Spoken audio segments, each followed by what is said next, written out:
bonjour à toutes, bonjour à tous. Bienvenue pour ce webinaire du mois de mars dans lequel nous allons parler sport et réseaux sociaux avec la problématique suivante. Comment sont-ils utilisés par les acteurs du monde du sport pour communiquer? J'ai le plaisir d'accueillir Elio. Merci pour ta présence aujourd'hui. Je précise tout de suite, comme ça c'est expliqué. Si vous avez des questions, n'hésitez pas à les poser dans le chat. Elio et moi se ferons un plaisir d'y répondre à la fin du webinaire. Histoire de contextualiser un tout petit peu les discussions qu'on va avoir aujourd'hui. On sait qu'aujourd'hui, les réseaux sociaux sont devenus un outil incontournable pour l'ensemble des acteurs du monde du sport. Donc le but avec ce webinaire, ça va être de comprendre tout l'écosystème qu'il y a là autour, notamment au niveau des sportifs, des clubs et des fédérations, de comprendre les différents enjeux, les différents facteurs qu'il faut prendre en compte lorsqu'on souhaite communiquer sur les réseaux sociaux. Et finalement, on va vous présenter des stratégies qu'on va mettre, on va dire, de manière concrète en avant avec des exemples pour tout ce qui est communication. Mais avant tout, comme j'ai dit, j'ai le plaisir d'avoir sur ce, entre guillemets, plateau Elio. Du coup, Elio, toi, tu es le fondateur et le directeur de Stax Sport. Tu nous en parleras un peu plus en détail après. Mais surtout, tu fais partie du Forbes 30 Under 30. J'y suis arrivé, on avait parié là-dessus. Qui est, pour ceux qui ne le savent pas, la liste des 30 personnes les plus influentes en Suisse de moins de 30 ans. Peut-être pour te décrire en 2-3 mots, donc tu as un parcours un peu atypique, je te laisserai un peu l'expliquer après. Mais surtout, et c'est aussi pour ça que j'ai décidé de faire ce webinaire avec toi, c'est que tu es passionné par ce que tu fais. Et du coup, ça pour moi, c'est quelque chose qui me tient à cœur. Je te donne la parole. Merci beaucoup pour l'introduction. Pour parler un peu de mon parcours, justement, j'ai lancé cette agence, maintenant ça va faire 5 ans. Ça fait pile 5 ans en fait, ce mois-ci. Et au début, c'était un peu traditionnel, une agence web. J'ai l'impression comme un peu toute personne qui lance son agence au début. Et finalement, comme tu l'as dit, je suis revenu vers ma passion. Et puis, on s'est spécialisé dans le sport. On fait plus du tout de web maintenant, on fait vraiment de la communication. Et en gros, pour résumer en une phrase qu'on fait, on aide en fait des sportifs, des fédérations, des marques, des sponsors, donc toujours dans le monde du sport en fait, à communiquer digitalement, donc sur les réseaux sociaux, donc un peu comme vous le faites, mais avec un focus peut-être un peu plus axé sur le sport. Et puis on peut quand même le dire, les sportifs que tu suis ou les clubs fédérations sont quand même des noms connus de tout le monde. Je pense notamment peut-être à Johan Djourou ou il y avait Volkan aussi, que tu me disais, peut-être tu peux dire un ou deux mots un petit peu sur les types de sportifs que tu suis. Oui, alors il y a plusieurs types de sportifs. Il y a des footeux, tu as dit Volkan qui est en UFC. Il y a des gens qui étaient dans l'athlétisme, dans le basket, dans le tennis. On a fait plusieurs sports différents, j'ai envie de dire, mais aussi justement, les gens aiment bien mettre en avant le côté sportif. On travaille beaucoup aussi avec des fédérations. Donc par exemple, la Fédération suisse de basket avec qui on travaille beaucoup. De foot aussi avec qui on a travaillé. Et avec des marques sinon un peu plus traditionnelles, Adidas ou bien des assurances. Donc vraiment on peut le voir, une expertise complète. Donc de nouveau, n'hésitez pas, si vous avez des questions, le chat est là pour ça. On y répondra en fin de webinaire. Au niveau de la structure de nos discussions, donc le fil rouge, on va commencer avec l'explication du concept Find Your Why. Ensuite, on va vraiment parler de l'écosystème des réseaux sociaux pour les sportifs. Après, on va enchaîner avec les clubs, les fédérations. Puis on va surtout après expliquer comment est-ce que c'est géré en termes de communication. Et après, on répondra donc aux questions. Du coup, j'enchaîne directement avec le Find Your Why. Donc c'est un concept qui est assez populaire, qui est souvent utilisé. Concrètement, ça veut dire quoi? Donc là, on va vraiment parler globalement en termes de réseaux sociaux. Donc, pour toute personne qui souhaite se lancer sur les réseaux, le plus important, c'est de savoir pourquoi. Se fixer un objectif, donc savoir où on veut aller. Parce que les réseaux, c'est clair, c'est un peu tendance, tout le monde les utilise, mais faire pour faire, dans le milieu sportif, ça ne fonctionne pas. On va vous expliquer pourquoi après. Donc vraiment, l'idée d'avoir un objectif clair. Savoir sur quel réseau communiquer quoi. Chaque réseau a son public cible qui est vraiment destiné. Le contenu, donc non seulement il y a une audience particulière, mais aussi un type de contenu adapté pour chaque réseau. Ça aussi, on va y venir après. Puis une fois que cette base-là, elle est posée, on peut commencer à créer et développer sa communauté. Du coup, comme on vient de le dire, vraiment l'idée, c'est qu'on va appliquer ça aujourd'hui au monde du sport avec des exemples, des stratégies, etc. Je te laisse peut-être commencer avec, ou plutôt de nous présenter l'écosystème au niveau du sportif, donc vraiment de l'humain. Écoute, tu l'as très bien dit, hein, avant de se lancer, c'est très important de savoir pourquoi déjà communiquer. Et je vois que souvent, même pour les sportifs ou même pour des gens qui sont dans le domaine du sport, c'est pas clair pourquoi un sportif devrait communiquer. J'ai souvent entendu des agents dire ouais, mais c'est un joueur de foot, c'est pas un TikToker, c'est pas un YouTuber. Enfin, tu vois, on les a déjà tous entendus. Et du coup, je pense que c'est déjà important de voir pourquoi communiquer dans un premier temps. Et pour moi, la réponse à ça, elle est simple. Pour moi, la communication, c'est un effet de levier sur tous les aspects en fait de la vie d'un sportif. Donc, dans un premier temps, déjà, ça va lui générer bien sûr plus d'argent, ça va lui générer plus de partenariats, des meilleurs contrats. Si une fois voilà, il est plus au top, moins de bad buzz, moins de scandales. Si tu as déjà bien travaillé sur ta communication, si tu as une bonne image, ça va toujours t'aider. Et puis aussi, voilà, dans un deuxième temps, ça va aussi te générer plus d'opportunités pour ton après-carrière, ou même maintenant, actuellement, quand tu es encore dans ta carrière, ça va t'ouvrir beaucoup plus de portes, en fait, si tu as une image qui est convaincante et qui est bonne. Tu me disais, l'objectif final, c'est vraiment que le sportif devienne plus marketable ou bankable pour ses partenaires. Peut-être je te laisse expliquer un petit peu ce que ces mots-là signifient avant d'aller plus loin. Exactement. Donc vraiment, si on résume le pourquoi ou la raison pour laquelle un athlète devrait communiquer, c'est pour devenir plus bankable. Et plus bankable, c'est juste un mot un peu fancy anglais qui veut dire que en fait, le sportif devient plus intéressant pour les marques. C'est vraiment juste ça. Enfin, marque, plutôt, j'ai envie de dire un terme plus global, partenaire, parce que ça peut aussi être plus intéressant pour des clubs ou pour des sponsors. Ou voilà, c'est tout simplement d'avoir une marque qui est intéressante. C'est juste ça, vraiment, le but d'une communication. Et c'est pour ça que je pense, dans un deuxième temps, c'est intéressant aussi de voir comment les marques elles-mêmes, elles mesurent, en fait, si un athlète, il est bankable ou pas.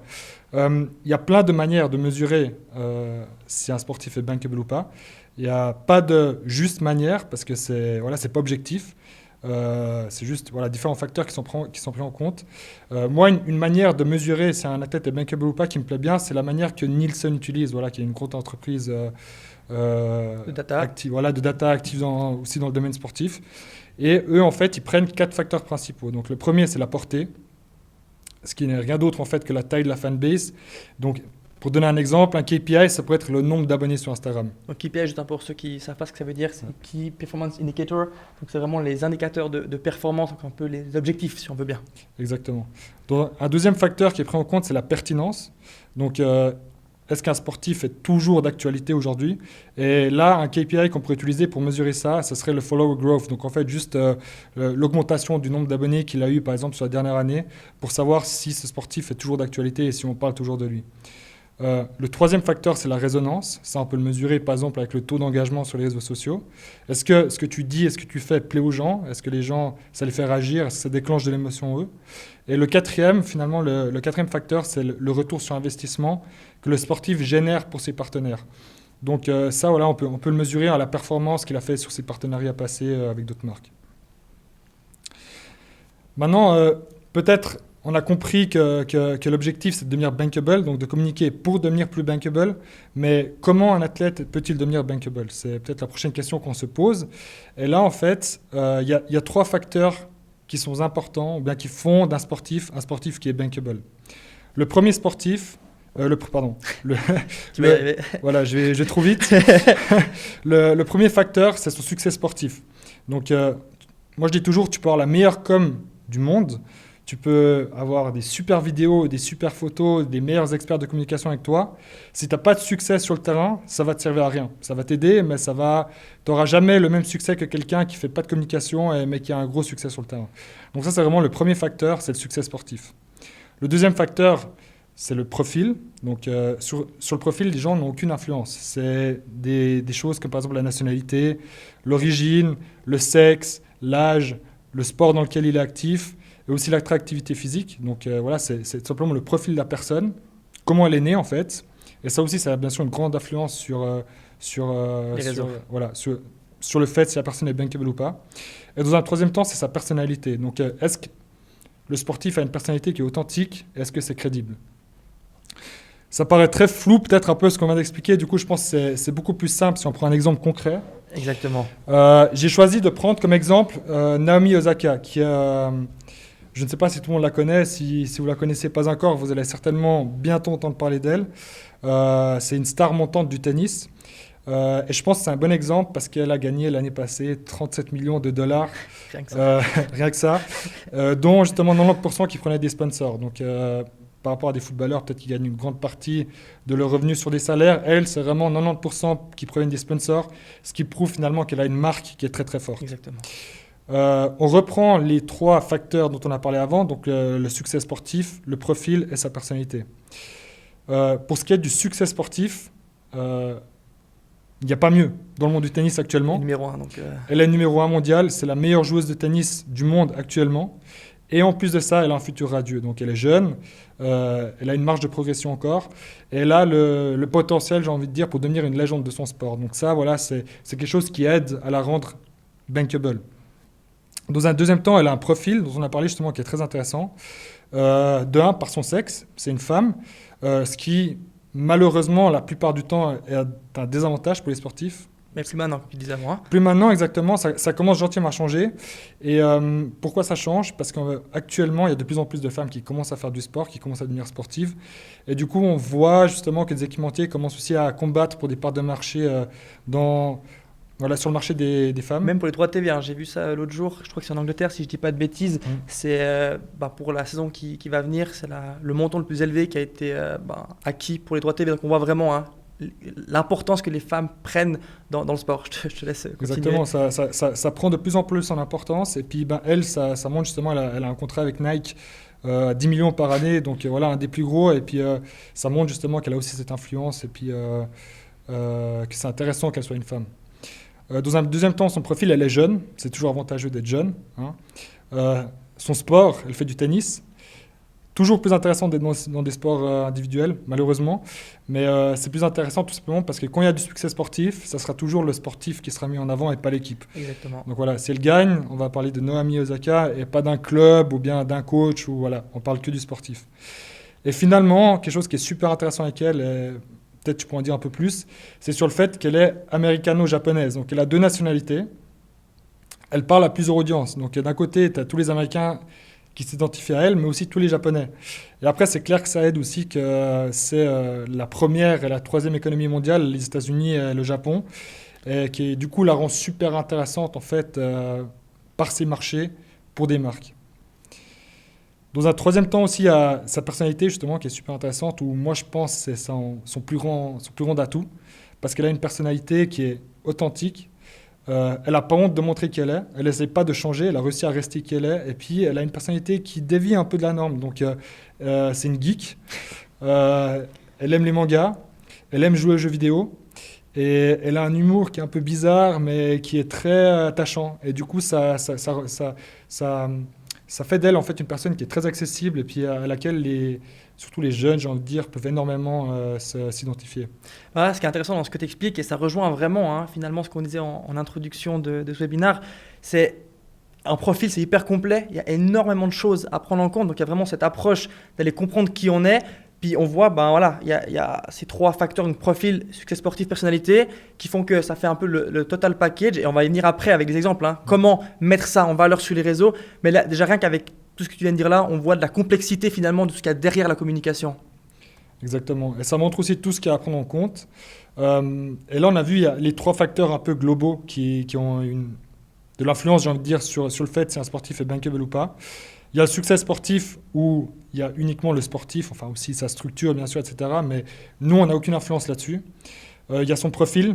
La personne est née comme ça. Et puis nous, où on a vraiment de l'influence et où on peut apporter notre valeur, j'ai envie de dire, ou bien où la communication de manière générale peut apporter de la valeur, c'est sur le 3e, c'est sur la personnalité du sportif, où on peut aider justement le sportif à transporter cette image aussi. J'aimerais bien montrer justement, je pense qu'il y a beaucoup de personnes qui se demandent c'est quoi être authentique et être crédible en fait. C'est vrai, c'est une bonne question. J'ai pensé que c'était intéressant d'avoir un exemple concret. C'est pour ça que j'ai ramené l'exemple d'une campagne qui m'a un peu fait sourire. C'est Dina Asher-Smith, qui est une sprinteuse anglaise, qui a fait une campagne publicitaire avec Barbie. Et j'ai trouvé cette campagne, voilà, ça ne me parlait pas trop parce que je ne pense pas que je suis public cible, mais c'est une campagne qui m'a paru extrêmement authentique et crédible parce qu'elle raconte elle-même que, voilà, qu'elle jouait avec ses Barbies, mais qu'il n'y avait aucune Barbie qui lui ressemblait parce que voilà, Elle est très musclée, tu vois, elle est sportive et souvent une Barbie, ben, c'est tout le contraire. Et aussi de par sa couleur de peau. On en parlait avant, hein. C'est vrai que l'aspect, bah, là, actuellement, c'est clairement un sujet d'actualité avec le mouvement Black Lives Matter, que ce soit du côté sportif ou du côté de la marque, bah, l'intelligence en fait d'utiliser l'environnement actuel pour en faire une communication. Et ça rejoint vraiment les différents points que Exactement, t'expliquais. il y a d'autres trucs aussi qui sont pris en compte dans cette campagne. Donc, tu l'as dit, le Black Lives Matter, mais aussi l'émancipation de la femme. Donc, le fait qu'une femme ne doit pas juste être une Barbie, mais qu'elle peut aussi être une femme musclée ou qu'elle peut être voilà, sportive, qu'elle peut faire d'autres choses aussi que ce que les gens pourraient penser. Et aussi sur le fait justement que je pense que Barbie représentait plus forcément, c'était pas j'imagine, très inclusif pour tout le monde. Et du Totalement. coup, de créer des Barbies qui sont un peu différentes et puis qui parlent plus justement à des gens qui peuvent s'identifier à ces athlètes donne sens. Puis le dernier point, donc c'était, je te laisse aussi en parler, hein, au niveau de l'authenticité, de la crédibilité, qui est vraiment finalement là où on va pouvoir avoir un rôle. Je te laisse introduire le thème. Oui, alors je pense que c'était très théorique un peu ce qu'on a expliqué pour l'instant et du coup peut-être qu'on peut rentrer un peu plus dans le concret sur voilà, des tips un peu plus concrets sur comment devenir plus authentique et plus crédible. Et moi j'aime bien dire en 2021, si tu as envie de créer une marque, parce que finalement une personne c'est une marque aussi, hein, si tu as envie de créer une marque, tu dois savoir deux choses. La première c'est qui t'es et la deuxième c'est comment le communiquer. Et pour commencer déjà à savoir qui t'es, ça peut paraître bête et simple, mais des fois si je te demandais t'es qui, je pense que tu devrais réfléchir avant de pouvoir me répondre. C'est pas si simple que ça. Et nous, c'est pour ça qu'on commence à travailler avec des sportifs. On fait toujours des workshops qui, des fois, durent plusieurs heures parce que c'est pas simple de savoir qui on est, de définir qui on est réellement. Et c'est pour ça qu'on le fait un peu plus sous forme ludique où on pose des questions du style si tu étais un personnage dans un film, qui tu serais, etc. pour comprendre en fait les valeurs intrinsèques de la personne, pour comprendre qui elle est réellement et pour finalement pouvoir définir ces valeurs de cette personne. Et je pense que ça, c'est vraiment le plus important. Parce que si tu as envie d'être crédible, tu dois pouvoir te tenir à ces valeurs-là. Tu ne peux pas jouer un personnage durant 10, 15 ans de ta carrière et puis être quelqu'un que tu n'es pas. On a déjà vu des sportifs qui l'ont fait, ça n'a pas fonctionné. Et c'est pour ça que c'est vraiment la base, j'ai envie de dire, de toute communication, de savoir qui on est, de définir 3 à 5 valeurs et puis de s'y tenir après vraiment tout au long de sa carrière, quoi. Bon, je crois que la transition est toute trouvée, hein. Je te remercie pour ces différentes analyses. Voilà, comme je l'ai évoqué avant, c'est hyper complet, mais c'est aussi ça, les réseaux sociaux, la communication, c'est vraiment prendre en compte tous ces facteurs. Donc maintenant, comment est-ce qu'on fait pour justement mettre en pratique ces différents points? Le premier, donc là on parle toujours, hein, de la partie des sportifs, donc de l'humain, c'est vraiment de tisser des liens forts avec ses fans. Et pour ce faire, le mot-clé, c'est vraiment l'authenticité. Montrer qui on est. Il y a la partie aussi montrer les moments personnels, donc ça va évidemment avec la personnalité et l'authenticité. Des exemples, les sportifs qui annoncent des bonnes nouvelles, comme la naissance d'un enfant. Aussi les sportifs qui parlent de leurs objectifs pour l'année à venir, qu'est-ce qu'ils vont faire pour y arriver. Il y a aussi des cas où, par exemple, si un sportif est blessé, ça peut arriver déjà de remercier les fans pour leur soutien. Souvent, ils reçoivent beaucoup de messages. Aussi, communiquer sur l'évolution de la blessure. Montrer toute la partie qu'on ne voit pas forcément, parce que souvent, on voit les succès, mais on ne voit pas tout le travail qu'il y a derrière. Donc, montrer qu'est-ce qu'ils font pour revenir en forme, puis annoncer leur retour. En parlant de fans toujours, c'est clair que de liker un post, ou plutôt de se faire liker un post par un de nos idoles, c'est juste le rêve, hein, pour toute personne passionnée par le sport. Puis il y a aussi la tendance des hashtags qu'on voit de plus en plus qui permettent de regrouper certains posts et de créer justement cette interaction. Donc ça, c'est vraiment le lien avec les fans, partager son actualité de manière ponctuelle, donc une photo ou une story qui est liée à un moment X où il se passe quelque chose. Puis il y a aussi la partie partager des moments, on va dire, un peu moins factuels, donc ça peut être des photos qu'on a eu fait en vacances ou partager des souvenirs ou des choses comme ça. Vraiment, la logique de se dire, je montre ma vie sous un autre angle, qui je suis vraiment, d'où l'authenticité en fait. Il y avait aussi quelque chose qui était vachement intéressant. On parlait de représenter ses partenaires. Donc on revient aussi un peu sur le commercial, mais comme on l'a dit en préambule, les réseaux sociaux, c'est pas que montrer ce qu'on fait, mais aussi essayer d'être bankable, hein, je vais reprendre les termes. Peut-être par rapport à ça, dans ton expérience au niveau de l'agence, tu peux nous toucher un ou deux mots, nous expliquer un petit peu, peut-être avec des exemples concrets, qu'est-ce qui a pu arriver? Oui, alors c'est clair que j'ai envie de dire, la communication sur les réseaux sociaux, elle va beaucoup dépendre, comme on l'a dit, par exemple du sport ou du profil de la personne. Il n'y a pas de solution qui est la même pour tout le monde, j'ai envie de dire. C'est vraiment, il faut s'adapter. Et puis, c'est clair qu'après, finalement, quelqu'un qui est dans l'athlétisme, par exemple, va approcher la chose de manière complètement différente que quelqu'un qui est dans le football. Parce qu'ils ont un cadre qui est différent, ils ont des partenaires qui sont différents. Un joueur de foot, c'est un employé d'un club. Donc, il doit voilà, faire attention, plus avoir des valeurs qui sont alignées avec son club. Alors qu'un athlète, il a des revenus qui viennent en plus grande partie de ses sponsors et il gagne aussi la plupart du temps moins d'argent qu'un joueur de foot, en tout cas je pense en moyenne. Et du coup, il doit encore plus avoir une communication qui est axée sur ses partenaires et sur des sponsors qui pourraient éventuellement attirer grâce à cette communication. Et aussi un autre aspect qui est vachement utilisé par beaucoup de sportifs, c'est que voilà, on sait que pour certains, ils ont un revenu qui est assez conséquent. Et pour justement montrer le côté humain, le côté authentique, certains investissent ou ont même créé des fondations, des associations. Il y a aussi le fait de redonner ce qu'on a reçu, donc d'aider les autres. Et voilà, ça fait partie de la vie d'un sportif aussi. Et c'est vrai que c'est quelque chose qui fonctionne bien et qui est souvent utilisé. Puis il y avait un dernier point qui rejoint peut-être un peu plus l'aspect commercial, c'est la valeur marchande d'un joueur. En faisant des recherches pour ce webinaire, je suis tombé sur un chiffre qui m'a pas mal interpellé. Prenons l'exemple d'un transfert pour un footballeur. Au jour d'aujourd'hui, dans le montant total, alors j'ai le chiffre 5%, mais il se peut qu'il ait évolué, mais juste par rapport à un ordre de grandeur, 5% du montant du transfert correspond à la valeur du joueur ou de la joueuse, évidemment, sur les réseaux sociaux. Donc on voit qu'aujourd'hui, ça fait vraiment part entière du sport, ça fait partie du joueur, la valeur et qu'est-ce qu'il dégage en fait sur les réseaux, et ce, via les différents niveaux qu'on a évoqués. Donc ça, c'était vraiment pour la partie des sportifs, donc de l'humain. Une fois de plus, si vous avez des questions ou envie d'éclaircissement, n'hésitez pas, posez vos questions, on est vraiment là pour ça. Maintenant, on va rentrer un peu plus on va se mettre plus dans la peau, d'un club ou d'une fédération, je vais y arriver. Même exercice, entre guillemets, peut-être d'abord nous expliquer un petit peu l'écosystème là autour, parce que forcément l'approche est différente. Peut-être là aussi, Elio, ton expertise nous sera très utile.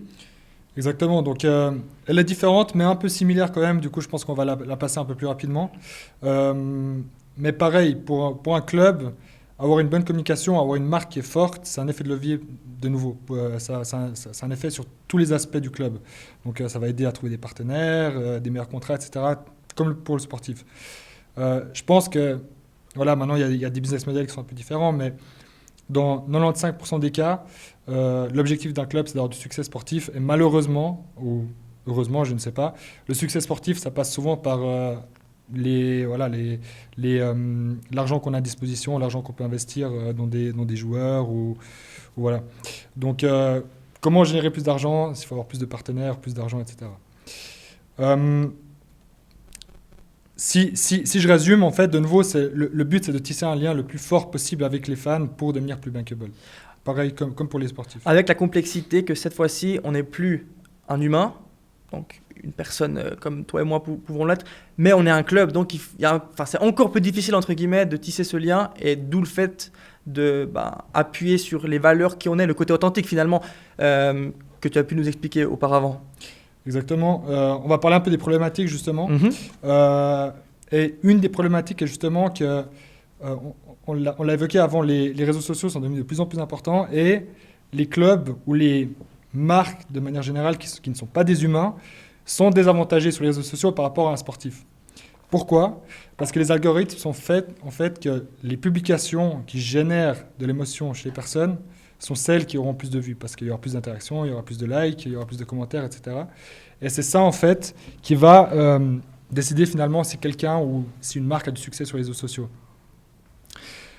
Malheureusement, ce qu'on voit souvent, en tout cas en Suisse, c'est que les clubs, ils communiquent de manière très corporate, sans conviction. C'est l'impression que j'ai des fois, en tout cas.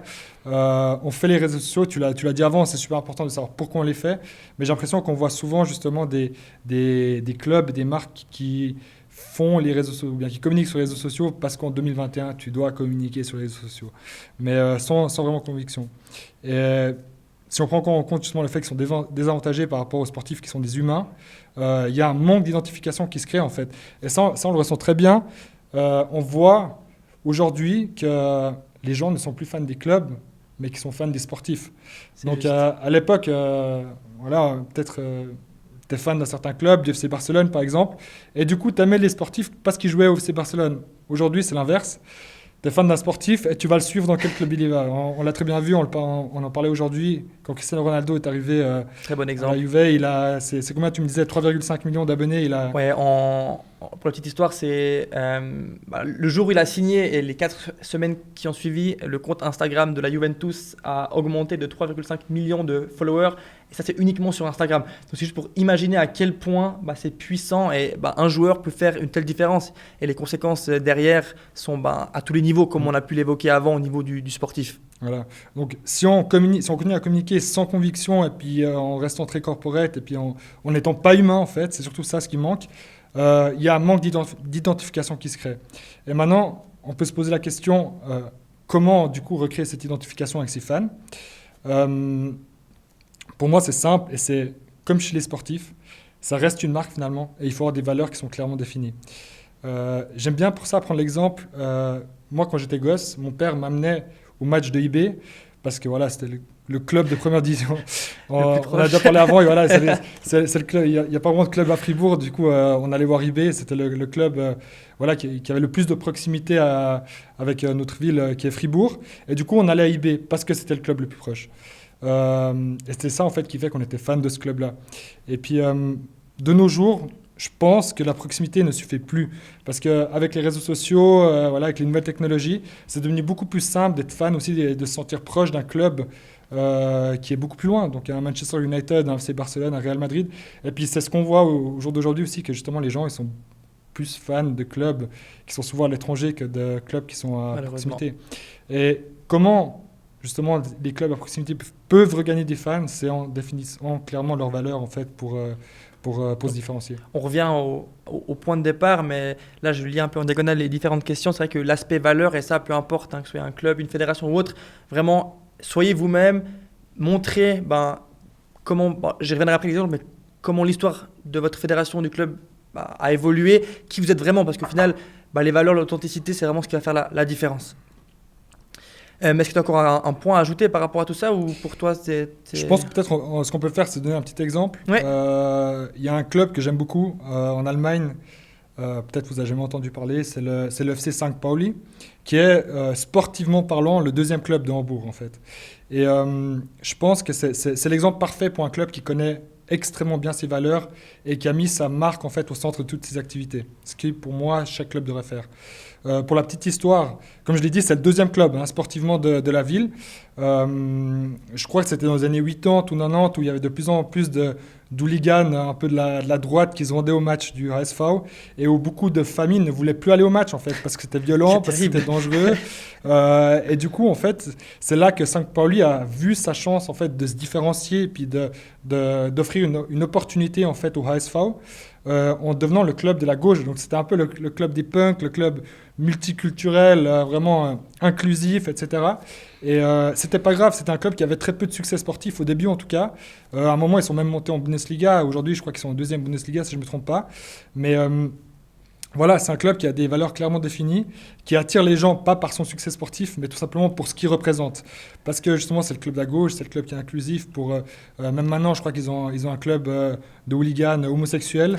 Et pour moi, c'est vraiment l'exemple parfait d'un club qui connaît ses valeurs et qui dirige toutes ses activités en fait en fonction de ses valeurs. Et avant d'arriver avec des exemples, j'aime beaucoup cette explication parce que ça montre que peu importe entre guillemets la taille, peut-être le club numéro 1, numéro 2, numéro 3 de votre ville ou la fédération, c'est vraiment cette capacité à se dire, osez être vous-même en fait. Expliquez qui vous êtes, comment vous fonctionnez, quel type de personne vous voulez avoir dans votre écosystème. Et même, voilà, ça peut être un risque, mais forcément, à un moment donné, si vous voulez vous différencier, il faut prendre des risques. Et ça permet, dans ton cas, par exemple, d'être plus influent en termes de popularité que le HSV Hambourg. Et justement, c'est la transition parfaite pour les stratégies à utiliser sur les réseaux sociaux. Donc, la première, c'est imposer son identité et ses valeurs. Donc, je ne fais que répéter tes mots. Et comment on fait pour ça ? En fait, ça part des choses toutes simples comme le logo, les couleurs, la devise. Donc, qu'est-ce qui représente votre club, les chants. etc. Et vraiment construire une identité forte, non seulement ça va vous rapprocher de vos fans, mais en plus de ça, ça permettra d'accueillir des joueurs qui ont la bonne mentalité. Et au-delà des joueurs, c'est peut-être les coachs, le staff, les gens qui travaillent pour le club, pour la fédération. Donc vraiment, il y a, on va dire, cet écosystème au niveau du club ou de la fédération qui va être lié en fait à cette valeur et à son identité. Et une des meilleures techniques pour justement arriver à ça, c'est raconter son histoire via un storytelling puissant. Ça veut dire quoi? Chaque club a son histoire, donc ne pas avoir peur, au contraire, c'est recommandé de retracer l'histoire, donc d'où on vient, pourquoi on l'a créé, quels sont les événements marquants qui font qu'on en est là aujourd'hui en 2021. Et aussi pour, on va dire, mettre en avant ce qui se passe aujourd'hui. Ça marche très bien avec les sports qui sont les plus médiatisés. C'est vraiment remontrer les plus belles actions, remontrer les goals, remontrer les faits marquants pour vraiment que le fan, entre guillemets, ait accès à ces différentes choses-là et puisse vraiment se retrouver et puis, comme tu l'as très bien dit, repartager, revivre ces émotions fortes. C'est ce qui fait finalement toute la différence. La communication avec les fans, c'est évidemment un des leviers à utiliser sur les réseaux sociaux. Et là, il y a différents niveaux pour cela. La première chose, c'est que grâce au réseau, on peut vraiment choisir et décider précisément ce qu'on veut faire passer comme message. Il n'y a plus forcément les médias qui interfèrent à un moment ou à un autre, mais ça aussi, on en reviendra dessus un peu plus tard. Il y a la communication personnelle avec les fans, donc annoncer une composition, annoncer des blessures, un nouveau coach, toute info liée au club que finalement le fan pourra découvrir en exclusivité et très rapidement via les réseaux sociaux. Il y a aussi la gestion de crise. On n'en a encore pas parlé, mais ça fait partie du jeu, que ce soit pour un sportif ou pour un club ou une fédération. Ça peut arriver qu'il y ait des problèmes ou autres. Donc le fait de pouvoir vraiment gérer cette communication-là de manière hyper rapide et pour éviter que ça prenne des proportions monumentales et que la plupart de ce qui soit dit soit faux.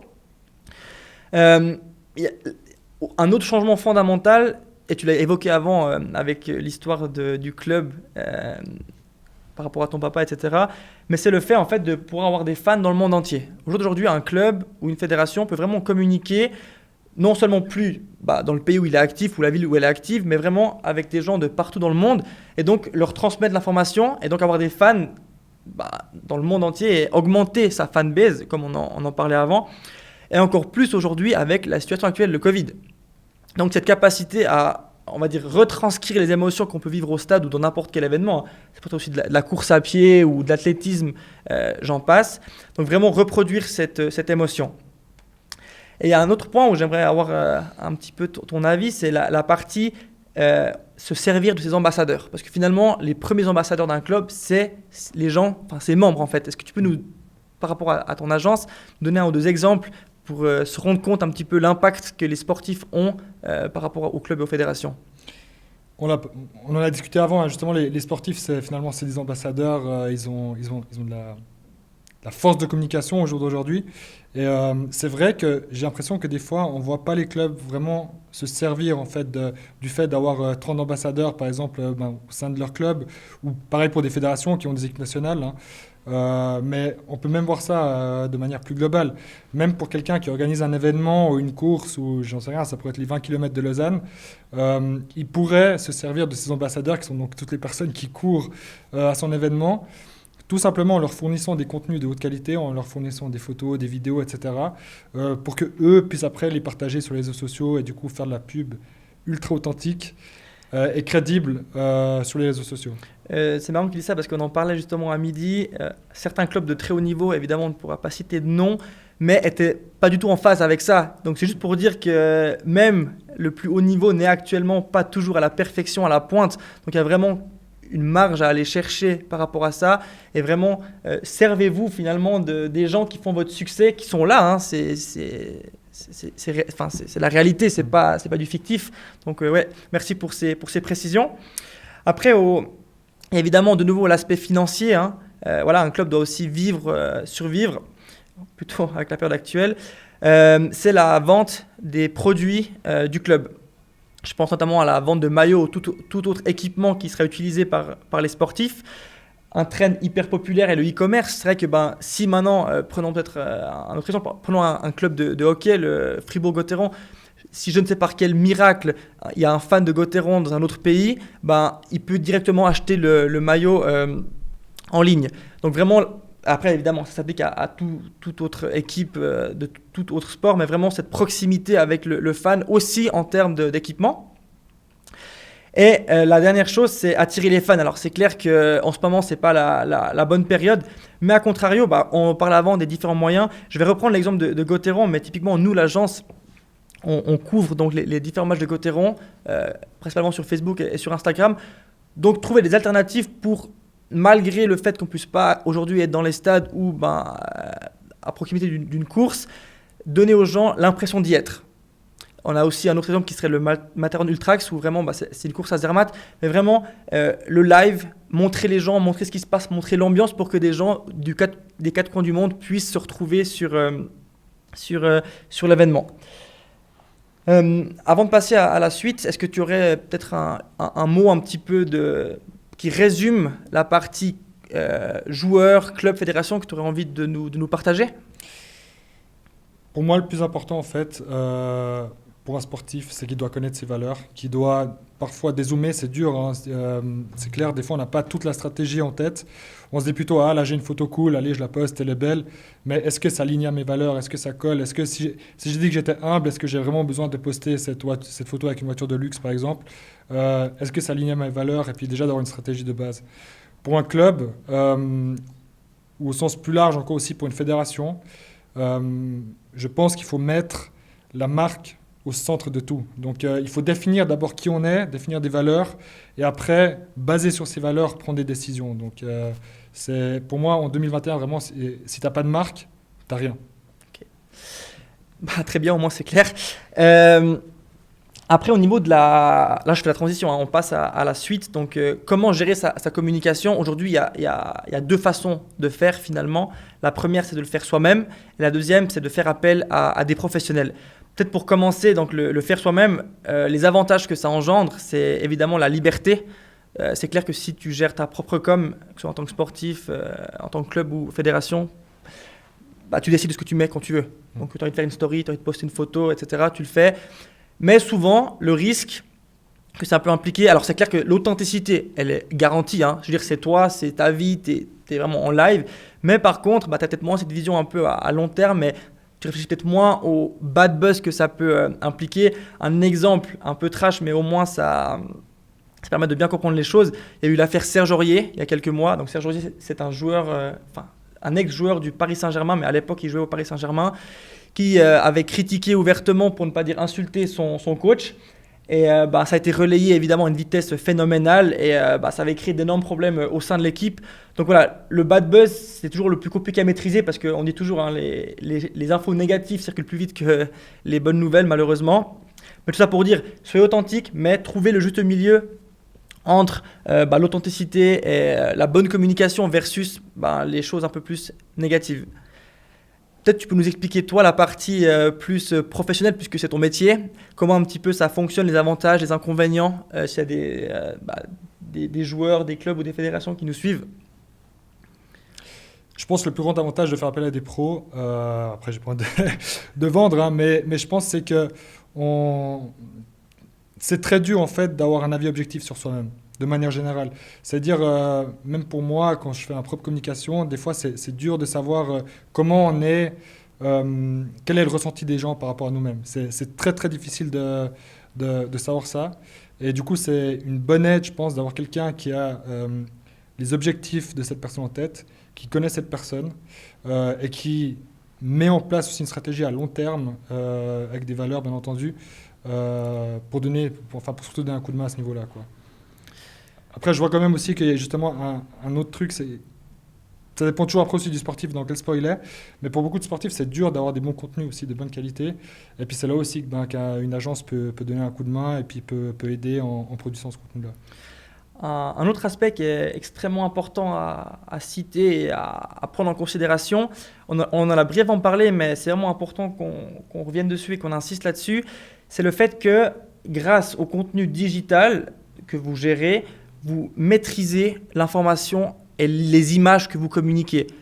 A contrario du passé, où c'était plus les médias qui avaient ce rôle-là. Donc typiquement, vous donnez une interview ou un documentaire, ce qui va en ressortir ne sera pas forcément toujours exactement ce qu'on voulait, alors que là vraiment vous avez le contrôle sur l'information. C'est presque le monde à l'envers, tu m'en parlais, que maintenant certains médias sont friands aussi de contenu, on va dire social media friendly, donc qui sont destinés aux réseaux sociaux, puisque c'est ce qui marche le mieux et c'est là que les gens te suivent le plus. Le dernier point en termes de gestion de sa communication, qu'elle soit personnelle ou via une agence, c'est savoir bien s'entourer. Donc vraiment, prenez le temps, posez-vous la question, avec qui je veux travailler, comment je veux travailler, quel message je veux faire passer, parce qu'au final, le choix, il est personnel. Une fois que tu as pris la décision, après, c'est à toi de voir, mais c'est quand même toi qui dois prendre cette décision-là. Donc vraiment, prenez le temps de bien décider de qui vous voulez vous entourer. Écoute, on a gentiment fait le tour des points qu'on voulait évoquer. Est-ce qu'il y a autre chose que tu veux encore ajouter ou développer ? Je crois qu'on a tout dit. Pierre, je te remercie déjà infiniment pour cette discussion. C'était extrêmement intéressant. Je vois qu'en parallèle, sur le chat, on a pas mal de questions. Du coup, continue à les poser. On va peut-être directement attaquer avec les questions. La première qu'on a, c'est est-ce que le fait de communiquer via une agence et une entreprise ne dénature pas le côté très spontané et direct qu'on cherche à avoir sur les réseaux sociaux avec ces personnalités ? C'est le plus grand risque, j'ai envie de dire. Et puis, c'est une remarque qui est totalement pertinente. Maintenant, le problème, c'est que souvent, il y a des personnes, s'ils n'ont pas d'agence, ils ne communiquent pas du tout, en fait. Parce que, voilà, ça dépend toujours de la personnalité. Tu as des gens qui sont super à l'aise de parler devant des caméras. Et tu as des gens qui sont beaucoup plus timides. Les sportifs, c'est des gens normaux, finalement. Tu as différentes personnalités. Et voilà, pour moi, il n'y a pas de solution qui fonctionne pour tout le monde. Ça va toujours dépendre de la personnalité. Aussi, est-ce que c'est une personne qui aime les réseaux sociaux ou pas ? Peut-être des gens qui n'aiment pas ça. Ça existe aussi dans le monde des sportifs. Et puis, voilà, une agence, ce n'est pas une solution pour tout le monde. C'est vraiment, ça va toujours dépendre de plein de facteurs. Mais c'est bien que tu évoques ça, parce que c'est vrai que là, on est parti quand même du principe d'avoir des gens ou des clubs, des fédérations qui sont à l'aise avec ça. Mais à contrario, pas tout le monde est à l'aise devant la caméra. Du coup aussi, les réseaux sociaux permettent d'adapter en fait son contenu par rapport à si on est à l'aise ou pas, et de prendre, on va dire, les bonnes décisions.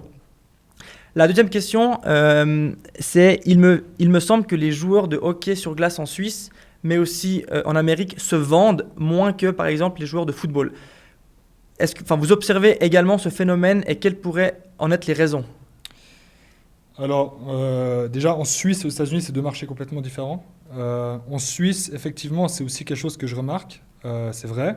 Je pense que c'est dû au fait que c'est des sportifs qui sont très peu intéressants pour les sponsors, parce que le marché suisse, finalement, est assez petit et il y a beaucoup de joueurs en première division.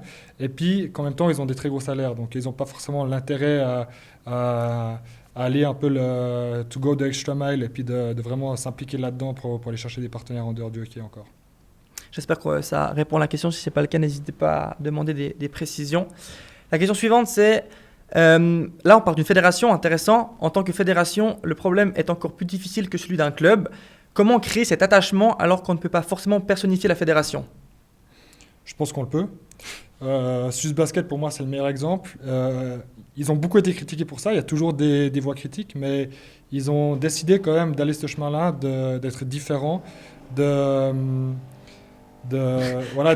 une communication qui est un peu plus personnalisée, et puis ça marche super bien pour eux. Donc ça revient un petit peu à ce qu'on disait, prenez le risque, osez d'être peut-être différent. Au final, si c'est vous-même, ça... Je pense que le plus important en fait dans une communication, c'est qu'on ne peut pas plaire à tout le monde. Ça c'est clair. On est obligé de se différencier sur les réseaux sociaux, sinon on n'aura aucun succès sur les réseaux sociaux. Et du coup, au bout d'un moment, on est obligé aussi de faire face à certaines voix négatives, mais voilà, il faut que ça soit bien réfléchi, et puis... C'est vrai qu'on le remarque, nous qui sommes là-dedans tous les jours, c'est impossible ou presque de ne pas faire face à la critique. Ça fait partie du jeu, donc c'est aussi un aspect à prendre en compte lorsqu'on se lance sur les réseaux sociaux. Je pense que tu l'as très bien dit, on ne peut pas plaire à tout le monde, la critique fait partie du jeu, donc essayez, osez. Autre question, comment fais-tu pour convaincre les sportifs ou les athlètes de travailler pour ton entreprise ? Peut-être que tu peux nous expliquer comment ça s'est passé avec un de tes sportifs que tu suis ? Écoute, finalement, un sportif, c'est une personne normale comme toi et moi. Et puis, je pense qu'il fait confiance au travail qu'il voit, donc à ce que tu peux lui présenter. Et c'est clair qu'au début, c'était dur. à convaincre les premiers. Et puis après, au fur et à mesure du temps, plus tu as travaillé avec du monde, plus tu as convaincu de sportifs, plus ça devient simple aussi à convaincre les prochains parce qu'ils voient qu'il y a d'autres sportifs qui te font confiance. Et du coup, pour eux, c'est plus simple aussi à te faire confiance. Et puis, je vois aussi que le monde du sport, finalement, c'est un monde qui est très, très petit. Donc, même à travers les sports, ils se connaissent tous. Et généralement, je sais que des fois, ils s'appellent pour savoir quel est ton avis sur cette personne-là, est-ce que je peux lui faire confiance ou pas. Et puis, voilà. Au final, je pense que si tu es honnête dans ce domaine-là, si tu n'as pas de mauvaises intentions et si tu fais un bon travail, tu as toutes tes chances de convaincre les sportifs. Ça me fait penser à une chose qu'on a aussi discuté, c'est un peu ton approche par rapport aux différents sportifs, notamment l'aspect de c'est plus qu'une collaboration, c'est vraiment une relation que vous avez ensemble, vous développez, ou l'aspect aussi d'être passionné, d'avoir vraiment des intérêts communs. Et ça, je pense, c'est aussi un message qu'on peut faire passer un peu plus global. C'est choisissez, on l'a déjà dit, mais c'est important, les relations avec qui vous travaillez, pourquoi vous le faites avec ces personnes-là, vraiment, qu'il y a un bon feeling, parce que faire pour faire, que ce soit au niveau de la stratégie, au niveau du choix, entre guillemets, d'une agence, ou même de le faire seul, ça ne sert à rien. Tout à fait. Et au bout d'un moment, il faut aussi que ça matche. Voilà. Les personnalités doivent matcher. Ce n'est pas toujours le cas, hein. Il y a aussi des sportifs avec qui ça n'a pas matché. C'est clair qu'au final, ils te payent quand même pour avoir ton avis. Donc, si tu n'es pas honnête avec eux, si tu ne leur donnes pas ton avis, il faut aussi leur dire quand ça ne leur plaît pas. Ouais. Quand ils ont fait... Tu m'excuses pour les termes, de la merde, faut leur dire. Et du coup, voilà, certains, ils apprécient ça, certains, ils apprécient moins. Et puis, voilà, ça se fait naturellement. On a une autre question tu dis souvent que les athlètes vont devenir des médias à part entière à l'avenir. Pourquoi ? Parce qu'un sportif, pour moi, au jour d'aujourd'hui, c'est beaucoup plus qu'un sportif. Il a toute sa communication, grâce aux technologies qu'on a au jour d'aujourd'hui, il a toute sa communication dans ses mains. Donc, comme tu l'as dit avant, il y avait un intermédiaire, c'était les médias. Si un média, je simplifie un peu, hein, si un média disait tel et tel, il est comme ça, il est bête, il est j'en sais rien, c'était l'image que les gens allaient avoir de cette personne-là. Aujourd'hui, un sportif peut communiquer directement avec ses fans et les fans peuvent se faire une image de ce sportif eux-mêmes, donc sans qu'il y ait cet intermédiaire qui soit les médias. Et puis je pense que du coup, ça devient en fait un outil incontournable pour le sportif de devenir un média et de communiquer avec ses fans justement pour les raisons qu'on a discutées avant, donc pour générer encore plus de revenus et plus de partenariats. Une question un peu plus longue, on va essayer de la lire assez rapidement. Tu te positionnes comme entreprise qui représente les athlètes à travers la création de contenu et autres, mais penses-tu un jour voir un média travailler sur les mêmes valeurs que les tiennes à l'avenir et se démarquer en mettant en lumière la valeur de l'authenticité, ce qui n'est pas encore forcément le cas aujourd'hui ?